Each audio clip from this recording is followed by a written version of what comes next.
കൊള്ളാമോളെ, കണ്ടോടോ. തെറ്റ് ഞാൻ സമ്മതിച്ചു. തമ്പുരാട്ടിയുടെ മുമ്പില് ഞാൻ തോറ്റിരിക്കണം. മാപ്പ.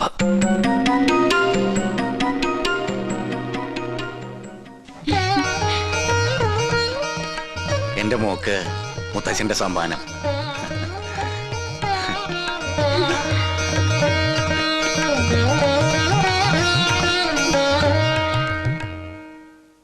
വിനാശകാലേ വിപരീത ബുദ്ധി.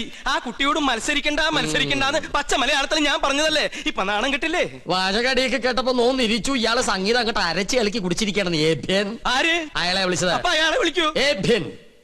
ഇയാള് ചെയ്യണ ഒരു കർമ്മവും വിജയിക്കില്ല. ഇതോടെ ബോധ്യായില്ലോ. നോമൊക്കെയാണ് ഇപ്പൊ തന്നെ കെട്ടുംപാടോ മുറുക്കി സ്ഥലം വിട്ടേനെ. അറിയോ എനിക്ക്? ഞാൻ തോറ്റതല്ല, പിന്നെ തോറ്റു കൊടുത്തതാ. തുടർന്ന് പാടാൻ എനിക്ക് അറിയാമല്ലഞ്ഞിട്ടല്ല. പിന്നെന്തേ പാടാഞ്ഞത്? പിന്നെ ഞാൻ വേണ്ടെന്ന് വെച്ചു. അതാ പറഞ്ഞത് പാടാൻ അറിയില്ലാന്ന്. ഇയാൾക്ക് ഇപ്പൊ എന്താ വേണ്ടത്? വീണെടുത്ത് കിടന്ന് ഉരുളരുത്.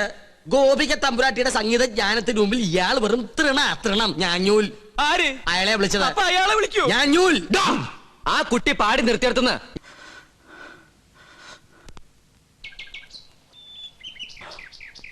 ഉണ്ണികൃഷ്ണ, ഞാൻ എന്താണോ ഇപ്പൊ കേട്ടത്?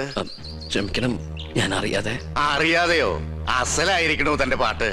ഇത്രയൊക്കെ കയ്യിലുണ്ടായിട്ടും എന്തേ നേരത്തെ പാടിയില്ല? അത് പിന്നെ പറയടോ. ആ കുട്ടി തോറ്റാല് ഈ കൊട്ടാരം തോറ്റ പോലെയല്ലേ? ഗോപികയുടെ സന്തോഷമല്ലേ എല്ലാവർക്കും വേണ്ടത്?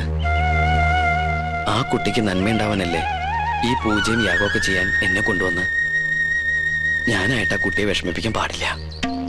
വലിയവനാടോ താൻ, ഈശ്വരാനുഗ്രഹമുള്ളവൻ. നന്നായി വരട്ടെ. അഹങ്കാരം കാണിച്ചതിന് ശബയ്ക്കൊന്നും ഭയം ഉണ്ടായിരുന്നു. എനിക്ക് സന്തോഷായി മുത്തശ്ശ. താൻ എന്താ വിളിച്ചേ? മുത്തശ്ശന്നോ? മുത്തച്ഛൻ അത്ര. മുത്തച്ഛൻ? ആരുടെ മുത്തച്ഛൻ? തമ്പുരാന്റെ കോപം അറിയോ തനിക്ക്? നാവടക്കുക. അടക്കി. അറിയാതെയാണെങ്കിലും ആദ്യമായിട്ട് എന്നെ നാവെടുത്ത് വിളിച്ചത് മുത്തശ്ശന്നല്ലേ? ഇനി അങ്ങനെ തന്നെ വിളിച്ചാ മതി. ഞാൻ കണ്ടിട്ടില്ലെങ്കിലും തന്റെ പ്രായമുള്ള ഒരു കൊച്ചുമോൻ എനിക്കുണ്ട്. പേര് പോലും അറിയില്ല, ആരോടും ചോദിച്ചിട്ടുമില്ല. ഞാൻ പറഞ്ഞിട്ടില്ലേ കൊട്ടാരത്തിൽ നിന്ന് ഇറങ്ങിപ്പോയ ഒരു മകളെ കുറിച്ച്? അവളുടെ മകൻ. അവരെയൊക്കെ കാണണമെന്ന് തോന്നിയിട്ടില്ലേ മുത്തശ്ശന്? മോഹം ഇല്ലാണ്ടിരിക്കുവോ? ഒരു വശത്ത് സ്നേഹം തോന്നുമ്പോ മറുഭാഗം ചിന്തിക്കും. മനസാക്ഷിയില്ലാതെ വരുത്തി വെച്ച അപമാനം അന്നേരം എല്ലാം മറക്കും. ജാതിയുടെ മതിൽക്കെട്ടുകൾ പൊളിഞ്ഞു വീണ കാലം വരും. അന്നൊന്നിക്കും എല്ലാരും. പക്ഷെ അന്ന് ജീവിച്ചിരിക്കുവോ?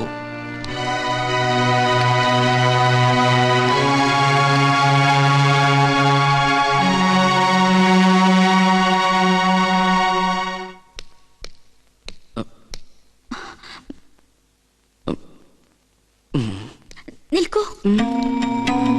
ശാസിക്കാനോ ശിക്ഷിക്കാനോ ആരും ഇതുവരെ തയ്യാറായിട്ടില്ല. എതിർത്ത് തോൽപ്പിക്കാനും ആരും ഉണ്ടായിരുന്നില്ല.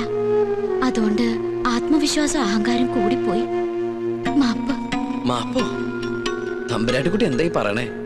മുത്തശ്ശനും അച്ഛൻ തമ്പുരാനെ കേട്ടാ എന്റെ സ്ഥാനം പടിക്ക് പുറത്താ. ഇല്ല, അർഹതയുള്ളവരെ ഈ ഉദയപുരം കൊട്ടാരം എന്ന് സ്വീകരിച്ചിട്ടേ ഉള്ളൂ.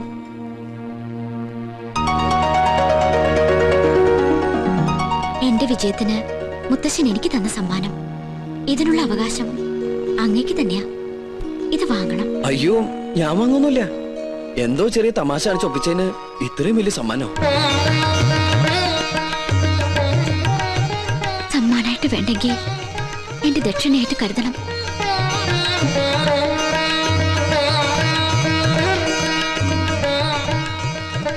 സുലൈമാനെ, ആ കയ്യെന്ന് കാണിച്ച്. എന്റെയിലൊന്നുമില്ല. ഇത് ഇളയ തമ്പുരാട്ടി മുട്ടുകുത്തിച്ചതിന്. ഇനി കയ്യാൻ എടുത്തോട്ടെ. ശാപം.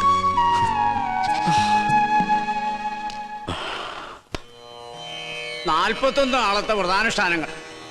പ്രഭാതത്തിൽ ദിനവും ഗണപതി ഹോമം, ഭഗവതി സേവ. അതിനുശേഷം ദേവീ ദേവന്മാർ യാഗത്തിന് ഇഷ്ടഭാവത്തിൽ വരുന്നുവെന്ന് പ്രശ്നവശാൽ കണ്ടാൽ യാഗം തുടങ്ങാം. മനസ്സിലാവുണ്ടോ ഉണ്ണികൃഷ്ണൻ നമ്പൂരിക്ക്? ആ തിരുമംഗലത്ത് തിരുമേനി 21 പരികർമ്മികളോടൊപ്പം ഇങ്ങോട്ടേക്ക് പുറപ്പെട്ട് കഴിഞ്ഞു. സ്വീകരിക്കാൻ വേണ്ട ഏർപ്പാടുകൾ ഉടനെ ചെയ്യാം. ഒന്നിനും ഒരു കുറവുണ്ടാവരുത്. കോപത്തിൽ ദുർവാസാവിന് തുല്യനാ അദ്ദേഹം. പരശുവേട്ടാ, ഈ തിമിംഗലം അല്ല ഒന്ന് ചോദിച്ചോട്ടെ, ഈ തിരുമംഗലം തിരുമേനി എന്തെങ്കിലും തെറ്റണ്ട കോപിക്കൂ? ഇല്ല, ശപിക്കും. ആ ശാപം 7 തലമുറ നിലനിൽക്കും. മോക്ഷം കിട്ടില്ല. അതുകൊണ്ട് ഇപ്പൊ തന്നെ സ്ഥലം വിട്ടോളൂ.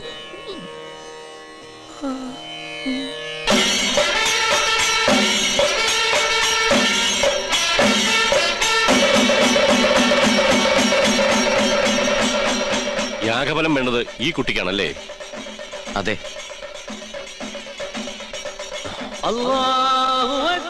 പഠിച്ചോനെ ഓർക്കണേ. ഈശ്വരോ രക്ഷ. എഴുന്നേൽക്കുക. മനസ്സർപ്പിച്ച് ഖുറാൻ പാരായണം നടത്തിയിട്ടുണ്ട് അല്ലേ? അത് ഉവ്വ. അനുഗ്രഹിക്കാൻ കൈ ഉയർത്തിയപ്പോ വാങ്ങു മുഴങ്ങിയത് നിമിത്തം ഒരു നമ്പൂരി ഖുറാൻ വായിക്കേ. ഹൈ, മറ്റു മതങ്ങളെ അനുകരിക്കാതിരുന്നാ മതി. പഠന വിഷയമാക്കുന്നത് തെറ്റില്ല. ജ്ഞാനം കൂടും. എന്താ പേര്? ഉണ്ണികൃഷ്ണൻ നമ്പൂതിരി. കേട്ടിരിക്കണു? ആണോ? ഇത്ര ചെറുപ്പത്തിലെ പുണ്യകർമ്മത്തിന് ഗുരുസ്ഥാനിയാകാൻ ഭാഗ്യം കിട്ടിയവൻ. കൊള്ളാം. നിന്നെ എനിക്ക് ബോധ്യായി. എവിടെയാ യാഗസ്ഥലം?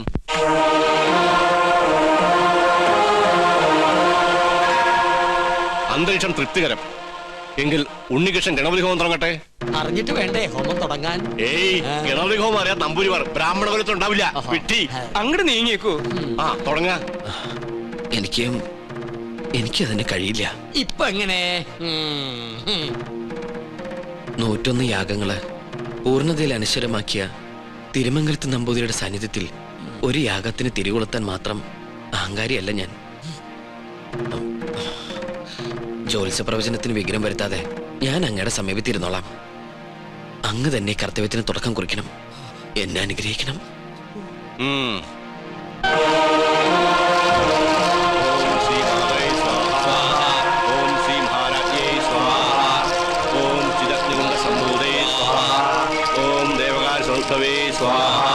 ഓം ഉദ്ധാന സഹസ്രാവേ സ്വാഹ. ഓം ജിതഗ്നോന്നംബൂദേ സ്വാഹ.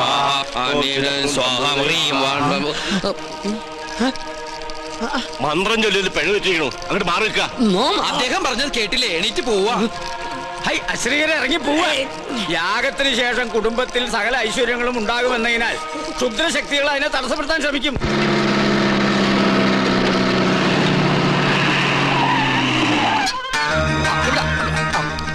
മൂസാക്കുട്ടി, ആ ചുമ്മൻ അവിടെ കൊണ്ട് നേരം വിട്. അത് നോക്ക്. ഇതെന്താ തീയും പോയും കാണുന്നുണ്ടല്ലോ? വീടിന്റെ മുമ്പിലാണ് അടുക്കള.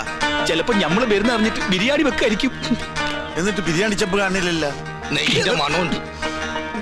ഓം ശ്രീ മാതൈ സ്വാഹ. ഓം ശ്രീ മഹാരാജ്ഞേ കോഴി ആടൊക്കെ ഉണ്ട്. സംഭൂതൈ സ്വാഹ. അങ്ങോട്ട് ചെല്ലാൻ. ഓം ദേവകാ